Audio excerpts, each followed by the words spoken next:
Today's Focus Report takes you to Ukraine. It's now been 3 years since street protests in the capital Kiev grew and grew, leading to the overthrow of the government. Calls to stamp out the country's deep-rooted corruption echoed through the crowds of demonstrators. But has anything actually been done to achieve that? One important advance is that public officials at every level now have to reveal their wealth online in a bid to expose those who've got rich illegally. But just how much the elite have in their coffers has come as a major shock to many Ukrainians struggling to make a living. Gulliver Cragg has more in this report. Officially, members of Ukraine's parliament earn €600 a month. So when a new law forced them to publish online asset declarations, eyebrows were raised at the wealth on display. Yes, I'm a rich man. I was in business when I became an MP. I sold my assets for around $5 million, and I've got about 15% of that left. Ukrainian MPs are widely suspected of using their positions to enrich themselves. One of the president's main allies, Ihor Kononenko, has been accused of coordinating corruption schemes. He declared €2 million in cash, several expensive properties, and 7 Swiss watches. The transparency bill only passed at the 5th attempt, amid resistance from MPs such as Tatiana Donets.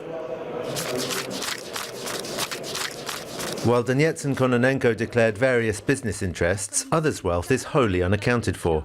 27-year-old Andriy Lozovi declared 4 Swiss watches, €200,000 in cash, an art collection, and no income other than his salary. Altogether, even just the money MPs hold privately in cash adds up to nearly a quarter of Ukraine's defence budget. Meanwhile, vans like this one ply the countryside as volunteers collect donations for soldiers in the war-torn east, still cold and poorly fed. Villagers here responded eagerly to the call for help, but they're also bitter. I'm lost for words. I give all I possibly can, and those rich politicians can't even spare 5 hryvnias.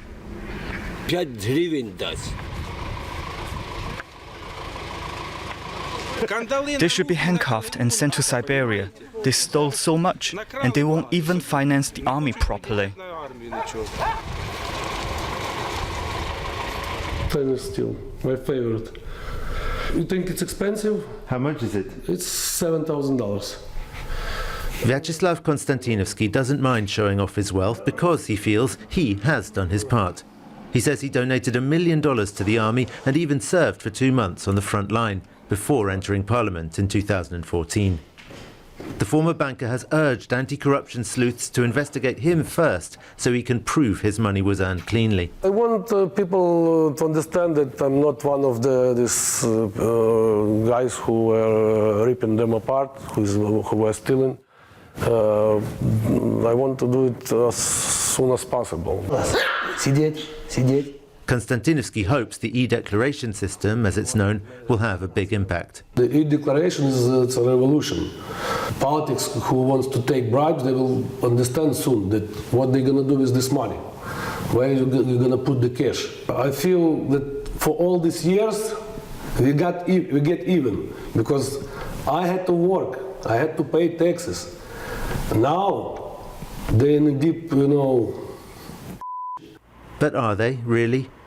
In the 3 years since Ukrainians first rose up in anger about corruption, not a single high-level official has been convicted. The e-declaration should help the country's new anti-corruption bureau identify suspicious cases. But there's a fundamental problem: corruption in the justice system. Judges and court officials have also filed declarations. For these activists, the priority is to see whether their lifestyles match their salaries. Judges without assets, or just with modest ones, they're the exception. There's very few of them. The activists have been using a drone to film the properties of legal professionals. In many cases, these are obviously more than they should be able to afford, which means, say the activists, they must be taking bribes. This desirable residence belongs to a judge and her husband, a court manager. They earn less than €2,000 between them. Hearing the drone, he came to talk to us and offered this simple explanation. Well, I'm a handyman, and right now what I'm choosing to do is building. I build. I don't buy. So the guy works all day, and then by night he's building himself a house. The situation is absurd. He's just obviously not telling the truth. Judicial reform in Ukraine is underway, but it takes time. The country's new anti-corruption prosecutor is frustrated, fearful that he will be sending cases to courts that aren't fit to hear them. Anti-Corruption Bureau investigates, Anti-Corruption Prosecution Office also works, but the court is corrupted. It's not anti-corrupted, you know? So all these cases can maybe fail it.